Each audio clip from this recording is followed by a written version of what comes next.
À Aufigny, nous nous frayons un chemin dans les pas de Nicolas Suc. Nicolas est salarié de la coopérative Noriap, mais il a aussi une passion toute personnelle pour l'apiculture.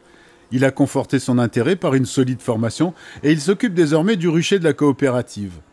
À intervalles réguliers, il visite les ruches, vérifie l'état du couvain, les provisions qu'elles ont stockées et l'état de floraison du paysage environnant. Avec dans l'idée que quand les abeilles domestiques sont bien dans leur milieu, c'est bon signe pour toute la biodiversité.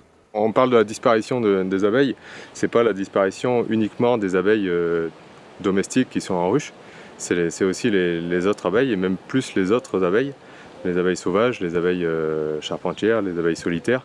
Et c'est surtout celles-là qu'on s'en aperçoit pas forcément parce qu'on ne travaille pas avec, mais c'est essentiel à la pollinisation de toutes les cultures. Pour le colza, des chercheurs de l'INRA et du CNRS ont démontré une augmentation de la marge brute de 15% en moyenne sur les parcelles visitées par une abondance maximale de pollinisateurs. En fin d'été, nous suivons Nicolas pour une visite de contrôle des ruches Noriap en bordure d'une parcelle de tournesol. Ces ruches-là sont toutes équipées de pesons qui permettent de suivre à distance le poids de la colonie et par conséquent la bonne santé de la ruche, ou bien de savoir quand elles sont toutes rentrées pour que l'agriculteur puisse adapter les horaires de traitement de sa culture. Visite rassurante, la reine est là, elle se porte bien. Ces tournesols ont été plantés pour alimenter un méthaniseur. Le principal problème, après les floraisons d'été, il n'y a plus grand-chose à manger. Donc là, c'est l'occasion de leur donner autre chose à manger à cette époque-ci. C'est bien pour elles, ça leur fait de la réserve et avec du pollen et ça incite aussi la reine à reprendre pour avoir des abeilles d'hiver. Gauthier est agriculteur à Frénois-Oval. Il y a quelques mois, Nicolas est venu l'aider à installer des ruches en lisière de ses parcelles cultivées.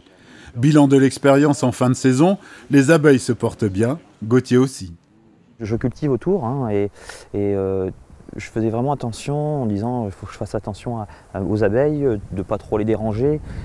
Et puis finalement je me suis dit c'est pas la solution, il faut que je continue à travailler de la façon que je fais habituellement et on verra le comportement qu'ils auront. J'ai continué ma culture de la façon la plus classique possible et il s'avère que ça n'a pas dérangé les abeilles. Donc ça m'a conforté dans l'idée qu'on pouvait bien associer les deux types de production.